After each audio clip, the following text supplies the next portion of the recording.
پورے جسم پر پانی بہانا ہے کہ بال برابر جگہ بھی خشک نہ رہے، اور یہ حدیثیں آپ کے ذہن میں ہونی چاہیے، ہر بال کے نیچے نجاست ہے، بال برابر جگہ خشک رہ گئی تو جہنم میں ایسا ایسا عذاب ہوگا۔ اسی طرح کلی کرنا غرغرہ سمیت، اور ناک میں پانی چڑھانا، یہ 3 فرائض ہیں۔ اب اس میں ہم آ جاتے ہیں مکمل جسم دھونا،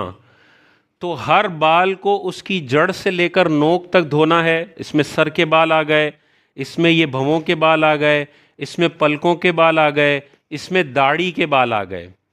وضو کے اندر صرف داڑھی کے اس ایریا پہ پانی بہانا فرض ہے، نیچے لٹکے ہوئے بالوں کو دھونا فرض نہیں ہے۔ غسل میں اس کے کناروں سے لے کر نوک جڑ تک سارے بالوں کو دھونا فرض ہے، سر کے سارے بالوں کو دھونا فرض ہے،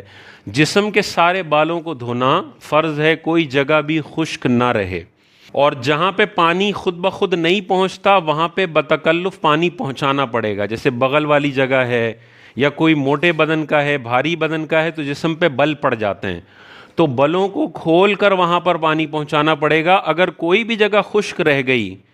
تو اس کا غسل نہیں ہوگا، اور غسل نہیں ہوگا تو پھر آگے اس غسل پہ وہ جو نمازیں وغیرہ پڑھ رہا ہے وہ نمازیں بھی نہیں ہوں گی۔ اسی طرح زیور وغیرہ پہنا ہوا ہے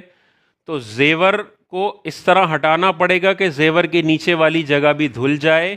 اور اگر ہٹانے سے بات نہیں بن رہی تو زیور کو اتار کر نیچے پانی پہنچانا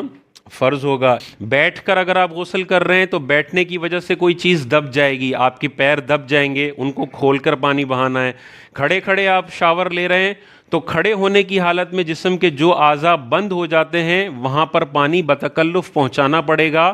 دھیان رکھ کے۔ اب مسئلہ کیا ہوتا ہے، لوگ روزانہ نہانے جا رہے ہوتے ہیں اور ایک دن ان پہ غسل فرض ہوتا ہے تو وہ اسی مائنڈ سیٹ سے جاتے ہیں کہ میں آج بھی نہانے جا رہا ہوں۔ نہیں، جب آپ پہ غسل فرض ہو رہا ہے تو آپ نے غسل کی نیت سے جانا ہے، اور اب نارمل نہانا نہیں ہے بلکہ آپ نے ہر بال برابر جگہ پر پانی پہنچانا ہے تاکہ آپ ان حدیثوں کی وعیدوں سے اپنے آپ کو بچا سکیں۔ اسی طرح دیکھیں کلی کرنا، وہی والی بات کہ ہونٹوں کے اندر سے لے کر گلے کی جو جڑ ہے، گلے کا جو کنارہ ہے، یہاں پہ ہر جگہ پہ پانی بہنا چاہیے۔ دانتوں کی خالی جگہوں پر، اگر دانتوں میں جگہ ہے، خالی جگہوں پر پانی بہنا چاہیے۔ زبان کے نیچے، مسوڑوں کے پیچھے کوئی چھالیاں پھنسی ہوئی ہے تو اس کو نکال کر،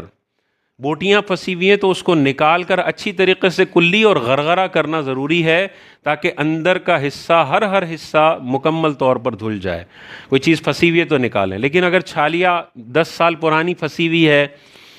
تو یہ نہیں ہے کہ آپ نے ڈینٹسٹ کے پاس جا کے اندر کے کچرے نکلوانے ہیں، وہ تو ہر بندے کے منہ میں ایک فکس کچرے تو ہوتے ہیں جو صرف ڈینٹسٹ نکال سکتا ہے، آپ خود نہیں نکال سکتے، تو وہ نہیں ہے۔ لیکن ایک نارمل ہے کہ ابھی آپ نے کھانا کھایا، آپ کو پتہ ہے بہت ساری بوٹیاں پھنسی ہوئی ہیں، ابھی پان کھایا، منہ میں بہت سارے چھالیا کے ذرات پھنسے ہوئے ہیں، پہلے ان کو نکالیں، یہ کرنا ہے۔ پھر ناک میں پانی چڑھانے کا وہی میں نے آپ کو مسئلہ پچھلے کلاس میں بھی بتایا تھا کہ پانی کو یہاں لے کر کھینچنا ہے، سانس لینا ہے ہلکا سا،